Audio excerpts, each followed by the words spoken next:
दिया कि रात्रि को जब आप सोने के बाद में 1-1.5 घंटे बाद अगर आपकी नींद खुल जाए, 1 घंटा 1.5 घंटा आप सो लिए, उसके बाद जो नींद खुली तो 1-1.5 घंटे तक अगर आपको नींद नहीं आ रही है, रात्रि को सोने के बाद में 1 घंटे बाद जब उठे तो आपको प्यास लग गई, भूख लगने लगी, प्यास लगने लगी कि मेरे को पानी पीना पड़ेगा, घबराहट हो रही, पानी पीना पड़ेगा। 1-1.5 घंटे सोने के बाद अचानक नींद खुले और आपको प्यास लगे, समझ लेना आपके पितर भूखे हैं और प्यास है।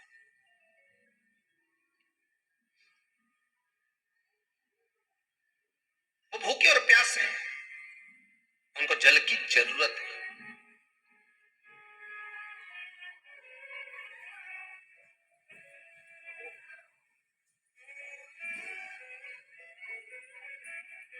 किसी भी नदी में, सरोवर में, कुंड में, बावड़ी में, तालाब में, आप तीर्थ में जाकर जब स्नान करते हैं तो स्नान करने के बाद एक काम का नियम बना लो कि अपने हाथ की अंजलि में जल लेकर अपने पूर्वजों को देना।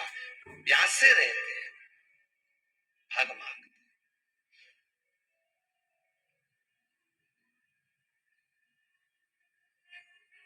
भाग प्राप्त करना।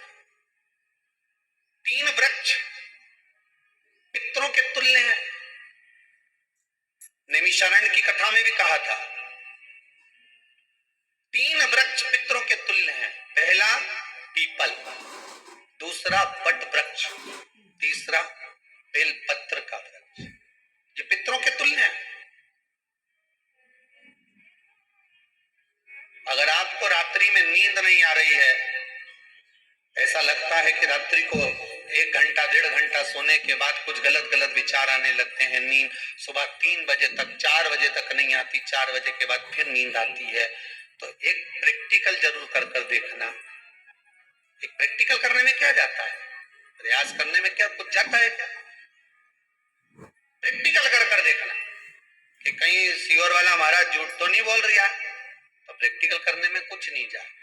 1 लोटा पानी लो, उसमें थोड़ा सा कच्चा दूध डाल लीजिए, श्राद्ध पक्ष चल रहा है, बेलपत्री का पेड़ या पीपल का पेड़ या बट का पेड़, इन पेड़ के नीचे ले जाकर उस दूध को दोपहर में सुबह 10 बजे से लेकर 12 बजे के बीच में ले जाकर चढ़ा दीजिए।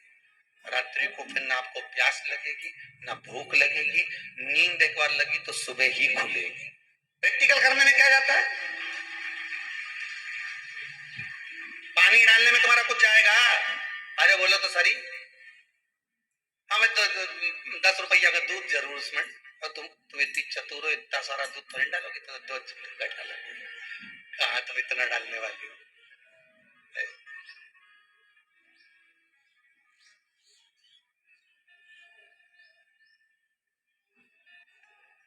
कहा बहुत चतुर चतुर लोग हो रहे संसार में। भले पूजन पाठ नहीं करे, पर कहीं का एकदम मिलने आ जाए ना, क्या अम्मा जी है क्या पाठ कर रही है, फिर वो भी बैठ गई तुरंत, अभी तो सोई थी।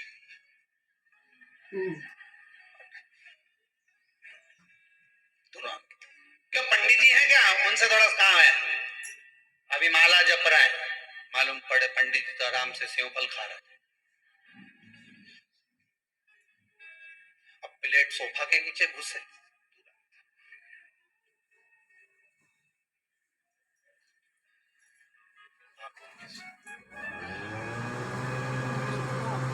प्रैक्टिकल करने में क्या जाता है? कुछ भी नहीं बिगड़ेगा, या तो बस जल डालोगे तो तुम्हारा ही कुछ अच्छा हो सकता है, बाबा की कृपा।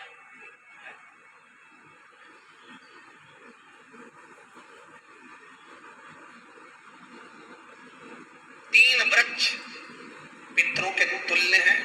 पहला जम के बोलिए पीपल, दूसरा वट वृक्ष, तीसरा बेलपत्री का वृक्ष।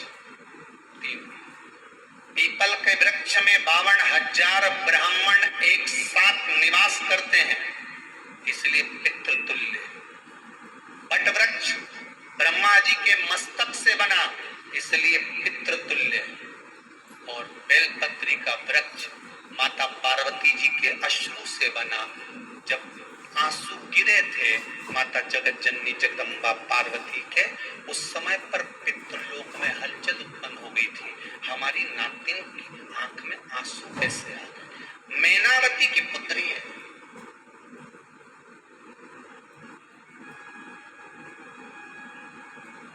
पितरों की नातिन, इसकी अश्रु कैसे गिर गए? पार्वती जी ने कहा ये आंसू नहीं, मेरा पुण्य भाग प्रकट करती हूँ बेलपत्री के रूप में। तो पितरों ने वर दिया था कि ये बेलपत्री का वृक्ष हमारा आशीर्वाद है, इसके नीचे अगर कोई दीप लगाता है, शिव को स्पर्श कर चढ़ाता है, उसके पितरों की शांति होगी। हम स्वयं उसको आशीर्वाद देने के लिए पधारे। बेलपत्र का व्रत,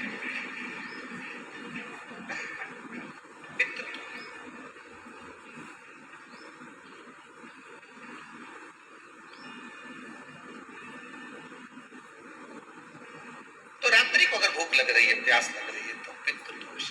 दूसरा पितृदोष का लक्षण बताया, घर में कोई शुभ कार्य ना हो, वंश की वृद्धि ना हो। 1 रुपए कमाओ, 1.25 रुपए खर्च हो रहे हैं, पैसा 10 जगह से कमाई आ रही है पर घर में टिक नहीं पा रही, आया गया, पितृदोष। जरा सी कटोरी पड़ी है, उसके पीछे विवाद चालू हो जाए, पानी ढुल गया, उसके पीछे विवाद हो जाए, या छोटी छोटी बात में घर में क्लेश मचा हुआ है, पितृदोष है। समझ लो हमारे पूर्वज हमसे खुश नहीं, प्रसन्न। कोई कहता है गुरुजी श्राद्ध बड़े बेटे को करना चाहिए कि छोटे को करना चाहिए? शिव महापुराण की कथा कहती है, अगर जायदाद का पूरा हिस्सा बड़े ने लिया हो और तुमने अपनी माता का दूध ना पिया हो तो एक ही को कर लेने दो। अगर माता का दूध पिया है और अगर एक अंगूठी भी ली है, जरा सा एक कपड़ा भी अगर सास का लिया है, तो श्राद्ध तो तुझे करना ही पड़ेगा, करना ही पड़ेगा। तूने मेरा दूध पिया है तो बिल्कुल, चमके तो बोलो। अगर तुमने उनका कुछ खाया है तो अब एक काम और हो सकता है, गुरुजी वो श्राद्ध अगर हम नहीं करें और बड़े भैया करें और हम उन्हीं के यहाँ चले जाएं तो चले जाएं, मना कौन कर रहा है? पूरी का तेल तू ले जा,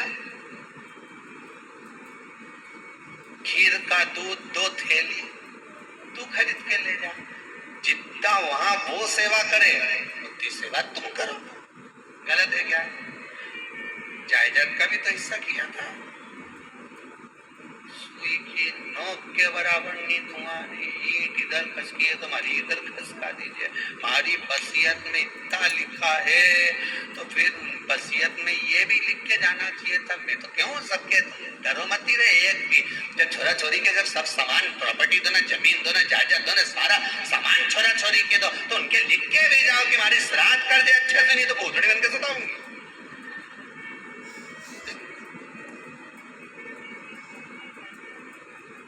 श्राद्ध करो। कितना दिया तुमको? बोलो ईमानदारी से बोलना, कितना दिया? ढेरों।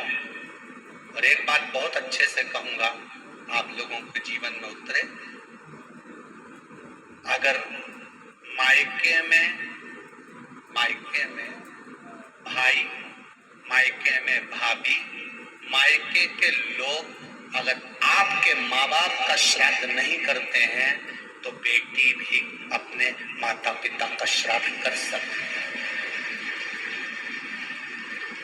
उसने भी दूध पिया है अपने माता पिता, पर वो श्राद्ध का भोजन कौन कराएगा? बेटी का पुत्र हो, बेटी की पुत्री हो, वो करा। और नाम वो नाना नानी का करे। अगर वो नहीं कर रहे हैं, वो नहीं समझते, वो नहीं जानते, तो आप करो, वो करे। 2 भाग होते हैं। जब एक रोटी गाय के मुख में दी जाती है, गाय के मुख में जब हम रोटी देते हैं, एक रोटी जब देते हैं, या तो गाय के मुख में 16 श्राद्ध में जब रोटी देते हैं तो रोटी को बीच में से तोड़कर, रोटी का जो भाग होता है उसको मतलब ऊपर से फुलका का परत नहीं निकालना है। रोटी जो सीधी सीधी है ना, जैसे ये रोटी है तो इसको बीच में से तोड़ लिया, दो भाग विभाजित कर लिया, नीचे वाले भाग में भी थोड़ा सा गुड़ शक्कर रख लिया, ऊपर वाले भाग में भी गुड़ शक्कर रख लिया, एक के ऊपर एक रोटी को रख लिया, वो गाय को दी। तो अपन श्राद्ध पक्ष में 2 पूड़ी का प्रमाण है कि गाय को 2 रोटी दी जाती है, कुत्ता को 2 रोटी दी जाती है। 2 पूड़ी रख के देते देते आप लोग तो देते होगे, 2 पूड़ी के ऊपर पूड़ी रखकर, थोड़ा सा मीठा रखकर, नमकीन रखकर, कुत्ते को भी देते, 2 पूड़ी तोड़कर कागा को भी देते। 2 पूड़ी का प्रमाण कहां से आया?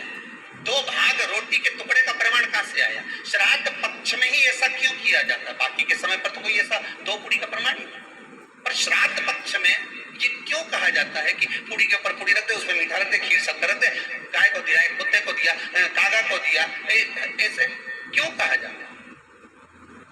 उसका कारण क्या होता है? उसका केवल एक कारण है, जो नारी ने भोजन का निर्माण करा है, जो घर की बहू भोजन बनाई है, जो घर की बेटी ने भोजन बनाया है, घर की माता ने भोजन बनाया है। महाराज, पिता पुरुष एक कुल को तारता है, बेटी 2 कुल को तारती है। जब श्राद्ध पक्ष में 2 भाग रोटी के कर गाय को देती है, तो 1 भाग तो उसके ससुराल वालों को मिलता है,